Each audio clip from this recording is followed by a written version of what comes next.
Hello mga sangkay, good morning and welcome back po sa aking YouTube channel. For today's video po ay mag-share naman ako ng isang recipe na sigurado po akong meron po kayong matututunan. Ito po ay ang recipe ng aking ubi hopya. Pero bago po tayo magsimula ay huwag po sana kalimutan mag-like, paki-subscribe na rin po at paki-click ng notification bell para lagi kayong updated sa mga i-upload ko pang mga video. Yung mga sangkay, kung kayo po ay naghahanap ng marami pang recipe about baking, ay pumunta lamang po kayo sa aking channel, Marchel TV. Pindutin ang playlist at hanapin ang Marchel Baking Tutorial. Marami na po akong na-upload dyan ng mga recipe mga sangkay. Sigurado po akong marami po kayong matututunan. So yun mga sangkay, simulan na natin ang paggawa ng ubi hopya. Pero mga sangkay, pakiusap ko lang sa inyo ay huwag po kayong basta-basta magpa-fast forward dahil po ang bawat step ay mahalaga po para makuha nyo po ang tamang paggawa ng ubi hopya. So yung mga sangkay, simulan na natin ang paggawa ng ubi hopya. Okay, ang first step natin ay gagawa tayo ng pabalat. Ito na yung ating ingredients. Asukal, tubig, at mantika. At ang gagawin natin dito mga sangkay is tunawin natin yung asukal. Ito po yung pabalat ng ating hopya mga sangkay ha. Inuulit ko po, wag po kayo basta-basta magpa-fast forward dahil po ang bawat step sa paggawa ng hopya ay napakahalaga po para makuha nyo ang tamang paggawa ng ating hopya. At ngayon mga sangkay, kung natunaw nyo na yung asukal, ay maglalagay tayo ng 300 grams na first class at 300 grams na third class. Ngayon mga sangkay, pinagsama ko na siya. At hahaluin lang natin ng maayos mga sangkay. Buuhin lang natin to.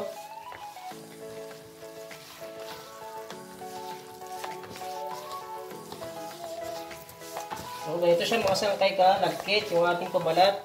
Hindi pwedeng matigas na mga sangkay ha. At ito na yung ating pabalat mga sangkay. Kung sakaling nabuo nyo na ay hatiin lang natin. Yan, nahati na natin mga sangkay. At ang ating next step mga sangkay ay ganito pang yung gagawin. Ito na po yung dalawa. Itatalimin muna natin yung isa. Dito muna tayo sa isa. Mga sangkay, ganyanin nyo lang ang ating pabalat. Ganyan yung mga sangkay at yan. Yan lamang po. Hindi tayo gagamit ng makina mga sangkay. Tapos, rest. Lagyan natin sa ibabaw ng konting mantika. Ganyan na natin. At dito naman tayo sa isa. Pakibalik mga sangkay, itong paraan natin ng pagpapakinis ng ating pabalat ng hopya. At ito naman isa, rest na natin to. Yan, lagyan ng mantika konti. Tapos dito naman tayo sa isa. Bali, pagsalit-salitin lang natin itong mga sangkay hanggang sa kuminis siya. Yan. O kung makapapansin yung mga sangkay, medyo makinis na siya kagad, no? So, ganun lang mga sangkay ang gagawin nyo hanggang sa kuminis. At ito na yung ating pabalat mga sangkay. Napakinis na natin. Yan. Hayaan lang muna natin siya dyan mga sangkay. Punta na tayo ngayon sa ating next step. Bale, ang ating next step mga sangkay ay gagawa tayo ng so. O kung tawagin ng iba ay kapa. Yun po yung mapapansin nyo sa hopya na para siyang kaliskis po. Diba? Pag kagat nyo po ay parang may nalalaglag po siya. Ganon. Yun po yung gagawin natin ngayon. Ito, 100 grams lang po na third class. At lalagyan natin, nalalay lang po yung paglagay ng ating mantika. Yung hindi po siya matigas at hindi naman po sobrang lagkit. Yan, haluin lang natin mga sangkay. Ito lang, ito dalawang ingredients lang siya mga sangkay. Mantika at third class.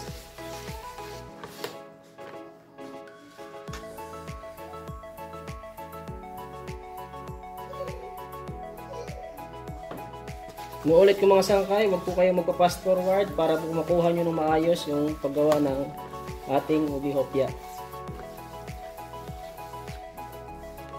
So, ganito kalagkit nga pala mga sangkay yung ating ilalagay.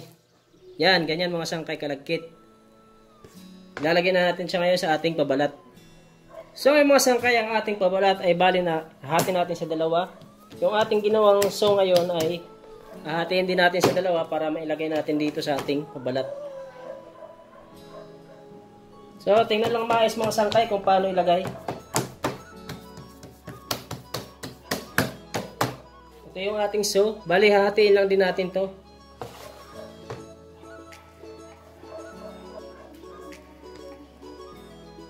Ayan mga sangkay, kung sakaling nailagay nyo na, ay atin naman itong i-close yung ating pabalat. Yan. Sarado lang natin siya mga sangkay. Yan. At i-rest muna natin to. I-rest muna natin mga sangkay ha. Yan mga sangkay. Ganyan, i-close nyo lang ng maayos mga sangkay. Tapos, i-rest natin. Yan. At punta naman tayo sa ating next step. So ito na yung ating next step mga sangkay. Ito, mapapansin nyo may mantika tayo sa kawali. 200 grams yan mga sangkay, maglagay kayo. At 2 sibuyas. Ito po yung gagamitin natin mga sangkay sa ating palaman. Mga sangkay, istaisin lang natin sa maliliit na hiwa.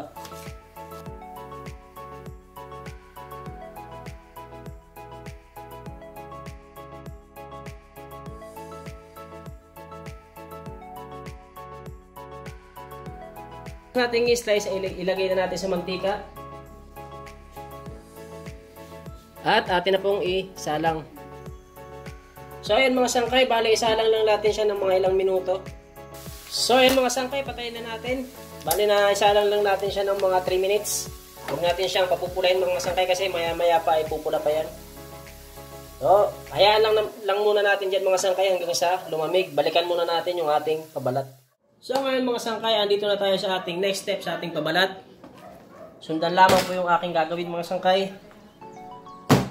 So ganito yung gagawin yung mga sangkay sa inyong pabalat.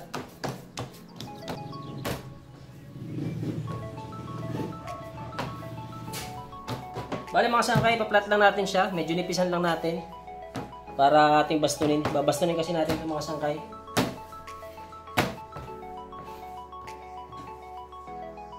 Pag naplat na natin mga sangkay, hatiin natin.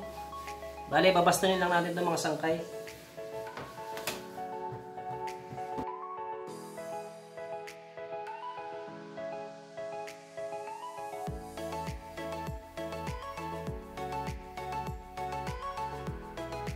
Sangkay. O, pag napasto na natin mga sangkay ay tabi muna natin, rest muna natin. Para hindi tayo mahirapan magputol. Yan, i-rest muna natin mga sangkay bago natin siya i-cut. Dito ensaymada mga sangkay ha. Bale, ganito lang yung style ko nung pag-rest ng aking ensaymada. Ay, ng aking hopya.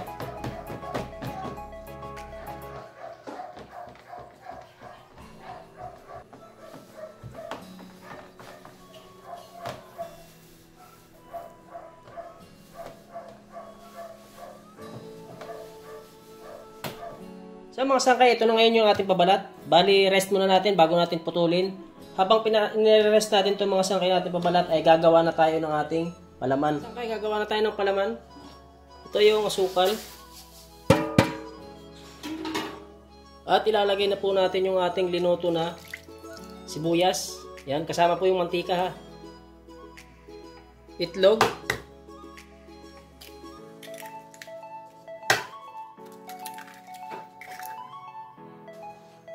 At ang ating ubi flavor na ito mga sangkay 1/8 cup.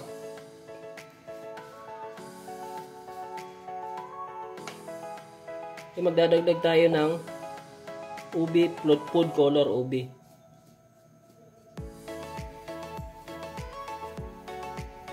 Asin. Powder milk.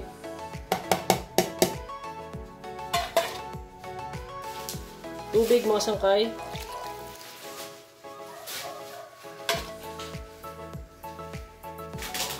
At margarine. Yan mga sangkay, pag nilagay nyo na yan, mga ingredients na yan ay haluin natin.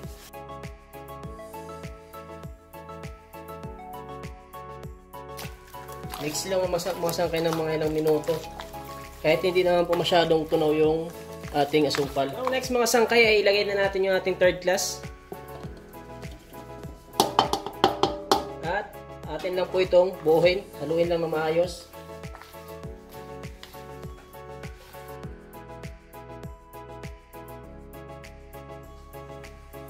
So ay mga sangkay, ito na yung ating palaman.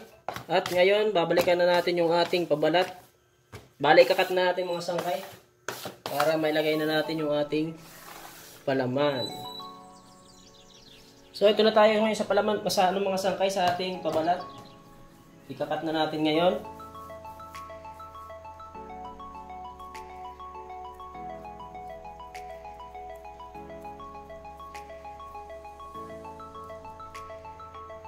Yan mga sangkay, yung aking putol is 13 to 14 grams ang aking pabalat. 1, 2, 3, 4, 5, 6, 7, 8, 9, 10, 11, 12. So ngayon mga sangkay, umabot siya ng 121 pieces. Umabot siya mga sangkay ng 121 pieces. Kailangan po yung ating palaman ay pagkakasyahin natin ngayon sa ating pabalat. So ito yung diskarte mga sangkay para mapagkasya natin yung palaman. Kasi sayang kung magsusobra. Bali yung ating palaman ay tumimbang ng 2 kilo at 1/4 isang guhit. Bali po, ang ating palaman ay 2,300 grams. Yan. 2,300 grams. Bali yung ating pabalat is 121. I-divide natin ngayon sa 121. Yan yung ating palaman mga sangkay. 19 grams dapat yung ating palaman. So ayun mga sangkay, simulan na natin ang pagpalaman. So mga sangkay, dapat ganito kalaki yung palaman, 19 grams. At ipapalaman na natin ngayon mga sangkay. Yan.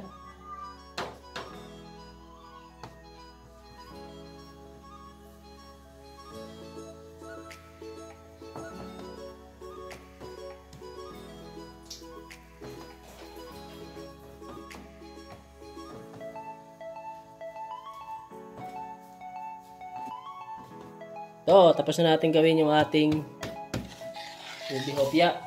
Ngayon, papahiran na natin sa ibabaw ng itlog.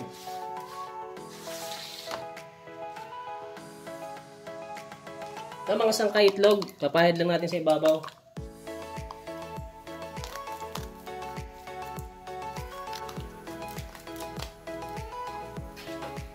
So ayan, pagkatapos natin lagyan ng itlog mga sangkay ay maglalagay ako ng konting sesame seed sa ibabaw, palamuti. Optional lang itong mga sangkay, pwede namang hindi lagyan ng sesame seed.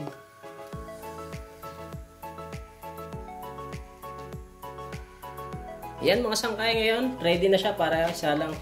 Mag-init na lang tayo ng oven. Mainit na yung ating oven. Yan, salang na natin yung ating ubi hopya.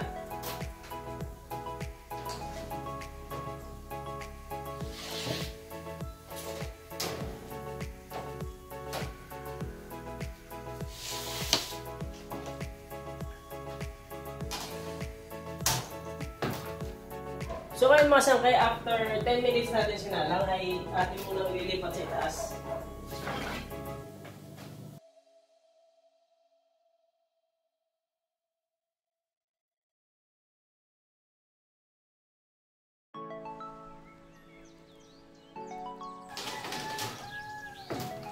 Mga sangkay, after 7 minutes sa itaas ay luto na yung ating hopya.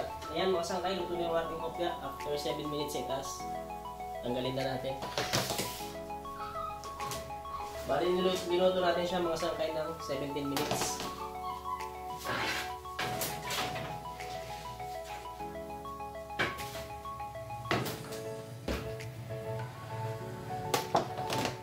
Mga sangkay, na-share ko na po sa inyo yung aking recipe at paggawa ng aking ubi hopya.